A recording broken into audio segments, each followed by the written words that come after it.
Informasi selanjutnya, Saudara, yel-yel Fufu Fafa menggema saat pengundian nomor urut calon gubernur dan wakil gubernur Jawa Timur.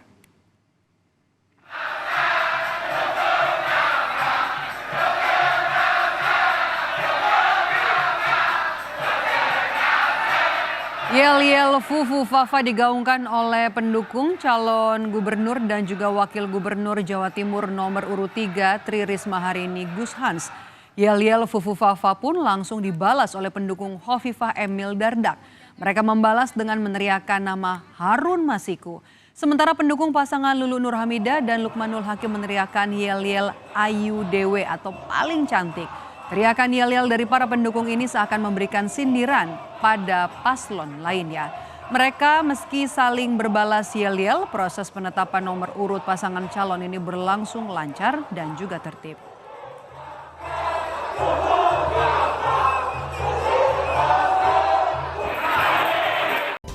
Saudara, mantan Gubernur DKI Jakarta Anies Baswedan meminta para pendukungnya yang dikenal dengan anak abah untuk tidak terburu-buru menentukan dukungan bagi calon gubernur dan juga calon wakil gubernur yang berlaga di Pilkada Jakarta. Hal tersebut diungkapkan Anies di akun media sosialnya pada Senin kemarin. Anies mulanya bercerita mendapatkan pertanyaan soal arah dukungan anak abah di Pilgub Jakarta. Anies meminta anak abah untuk melihat rencana, visi misi hingga rencana kerja dari para calon. Karena itu bicara menentukan pilihan, tidak bisa menentukan pilihan tanpa tahu apa nilainya, apa gagasannya, apa rencananya. Apalagi hanya dengan diajak. Saya rasa kita semua selama ini tidak pernah menentukan pilihan semata-mata karena diajak. Kalau karena diajak, mana nilainya, mana visinya. Nah, jadi teman-teman sekalian, menurut saya terlalu awal saat ini untuk menentukan sikap, menentukan pilihan. Pada akhirnya semua akan menentukan. Tapi minimal, sekurang-kurangnya, lihat dulu dokumen visinya, lihat dulu misinya, lihat dulu rencana kerja, minimal lihat itu.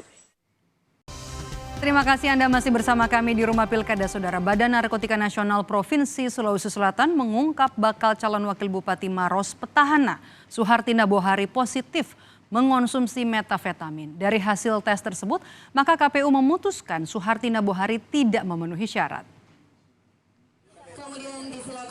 BNN Sulawesi Selatan mengklarifikasi hasil pemeriksaan narkotika para calon kepala daerah di Pilkada 2024. BNN Sulawesi Selatan mengungkap dari 140 calon kepala daerah di Sulawesi Selatan, 1 orang diantaranya yakni calon wakil Bupati Maros terindikasi positif metafetamin atau narkotika jenis sabu.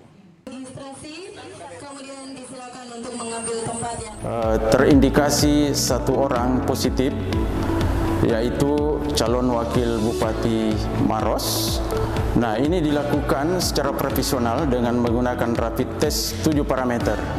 Nah, pemeriksaan ini dilakukan 3 kali karena pada tes pertama ditemukan hasil yang positif, maka untuk memastikan dilakukan lagi tes kedua.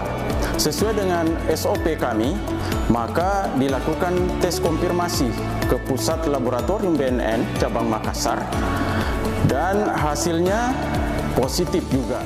Laboratorium BNN ini dapat mendeteksi, dapat mengurai hasilnya. Kalau itu yang dikonsumsi adalah obat batuk, dia akan menunjuk obat batuk, nama obatnya. Begitupun obat tidur. Dan pada pemeriksaan kali ini langsung menunjuk metamfetamin. Sementara itu, usai dinyatakan tidak memenuhi syarat untuk maju sebagai calon wakil bupati petahana, Suhartina Bohari menyebut dirinya sempat mengonsumsi obat tidur sehingga diduga positif metafetamin sebelum pemeriksaan kesehatan. Suhartina bilang mengonsumsi obat tidur karena mengaku stres akibat permasalahan pribadi.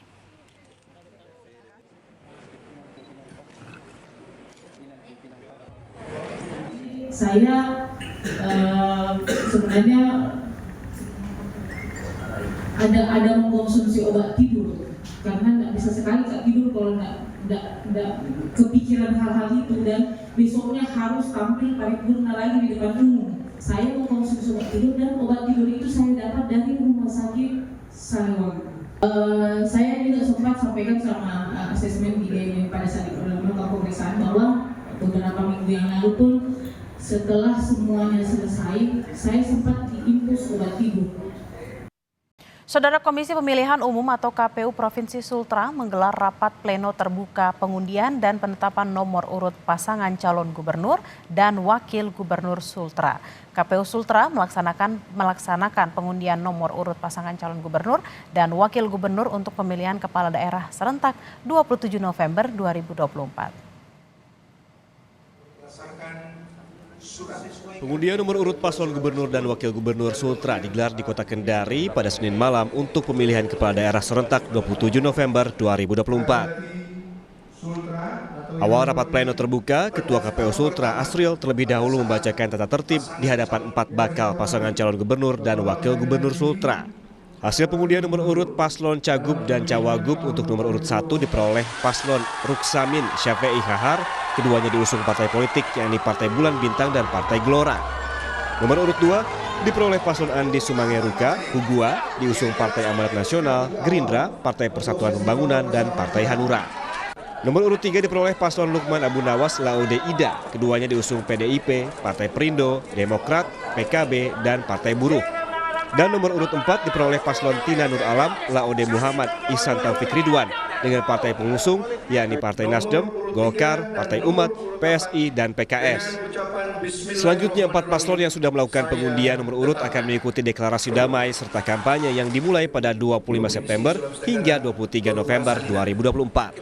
Saya atas nama Ketua KPU Provinsi sangat bersyukur pada teman-teman simpatisan pasangan calon gubernur dan wakil gubernur mulai dari nomor urut 1, 2, 3, dan 4 ini masing-masing menahan diri karena tentu kita ketahui bersama berdasarkan tahapan di PKPU 2 tahun 2024 tentu di tanggal atau di hari ini itu belum masuk pada masa kampanye. Kita mulai kampanye kita insya Allah tanggal 25 September dan kemudian berakhir pada tanggal 23 November 2024. Kegiatan rapat pleno terbuka pengundian dan penetapan nomor urut pasangan calon gubernur dan wakil gubernur Sultra berlangsung dengan lancar dan aman, di mana sehari sebelumnya rapat pleno penetapan paslon Cagup Cawagup telah dilakukan secara tertutup. Silvian Sakia, Kompas TV, Kendari, Sulawesi Tenggara. Saudara, KPU Lebak telah melakukan pengundian nomor urut calon bupati dan wakil bupati Lebak. 3 pasangan calon bupati, wakil bupati akan berlaga di Pilkada Kabupaten Lebak, Banten. KPU Lebak, Banten telah melakukan pengundian nomor urut calon bupati dan wakil bupati Lebak di Pilkada 2024 Senin malam di Rangkas Bitung, Banten. Sesuai dengan tata tertib, pengundian dilakukan secara 2 tahap. Pertama, pengambilan nomor antrian, yang kedua pengambilan nomor urut. Setelah melakukan pengambilan nomor urut, ketiga pasangan calon bupati dan wakil bupati Lebak membuka gulungan kain berwarna merah yang tertera nomor urut tiap-tiap calon. Pasangan Hasbi Jayabaya Amir Hamzah mendapat nomor urut 1. Pasangan ini mendapatkan dukungan 6 partai politik, yakni Demokrat, Golkar, PDIP, Perindo, PKB, dan P3. Pasangan Dede Supriyadi Firni Safitri mendapatkan nomor urut 2 dengan partai pengusul yakni Partai Nasdem. Sedangkan pasangan Sanuji Pentamarta Dita Fajar mendapatkan nomor urut 3 dengan partai pengusul yakni Partai Gerindra, PKS, PSI, dan Partai Garuda. Ya, himbauan kami kepada 3 pasangan calon yang sudah ditetapkan oleh KPU Lebak. Nanti setelah ini kan ada tahapan kampanye, tetap menjaga kondusivitas wilayah. Kita jadikan pesta demokrasi ini menjadi pesta rakyat yang penuh keceriaan, tapi tetap bermartabat, dan harapan kami kepada seluruh masyarakat Kabupaten Lebak yang sudah memiliki hak pilih untuk datang ke TPS di tanggal 27 November 2024. Satu suara itu sangat bermakna. Lebak memanggil suaramu bermakna. Ketua KPU Lebak mengimbau kepada para calon yang telah ditetapkan oleh KPU untuk tetap menjaga kondusivitas wilayah saat akan memasuki masa kampanye, agar pesta demokrasi ini menjadi pesta rakyat yang penuh keceriaan dengan tetap bermartabat. Selain itu, Dewi Hartini juga berharap kepada seluruh masyarakat Kabupaten Lebak yang mempunyai hak pilih untuk datang ke TPS tanggal 27 November 2024, mengingat satu suara sangat bermakna. Saudara, pengundian nomor urut paslon gubernur dan wakil gubernur Riau pada Senin kemarin diwarnai kericuhan. Kericuhan dipicu dari pendukung salah satu paslon yang membentangkan spanduk diduga bernuansa kampanye.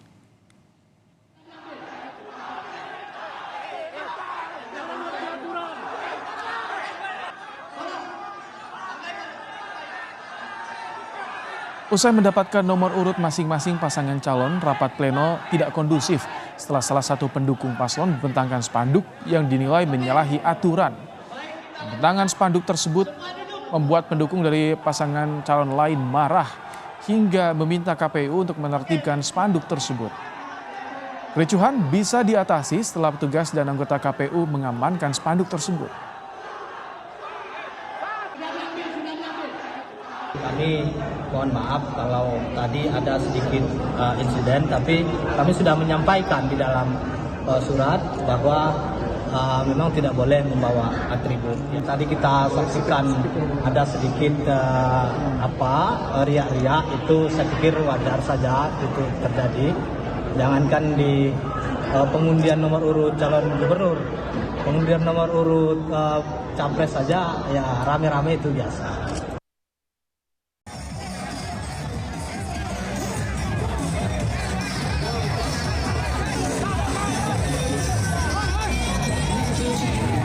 Ricuh antara dua kelompok pendukung pasangan calon juga terjadi di Kota Serang. Aksi saling serang terjadi setelah kedua kelompok pendukung diduga beradu yel dan saling berdesakan di saat pasangan calon sedang mengambil nomor urut. Keributan berhenti setelah polisi dan beberapa pendukung melerai bentrok. Sebelumnya, KPU Kota Serang membatasi bahwa masing-masing paslon maksimal membawa 30 pendukung. Sekali lagi, koordinasi itu sudah kami lakukan, termasuk dengan LO masing-masing paslon gitu. Tapi pada intinya proses tadi juga pleno sudah berjalan dengan lancar ya. Walaupun ada gesekan tadi laporan tidak terlalu berarti.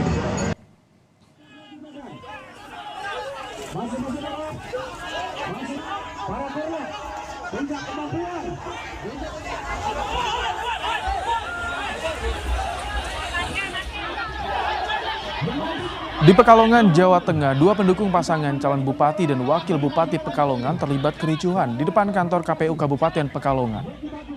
Kedua pendukung pasangan calon saling lempar batu. Akibat kericuhan ini, sebuah mobil yang berada di depan kantor KPU mengalami kerusakan. Kericuhan mampu diredam anggota polisi dan TNI. Polisi menyebut kericuhan terjadi karena kesalahpahaman, sehingga kedua kubu emosi dan menyebabkan kericuhan. Saat ini itu penyebabnya adalah kesalahpahaman, jadi tidak ada hal yang perlu dikhawatirkan dari masyarakat. Saya sebagai Kapolres menjamin atau memberikan jaminan keamanan.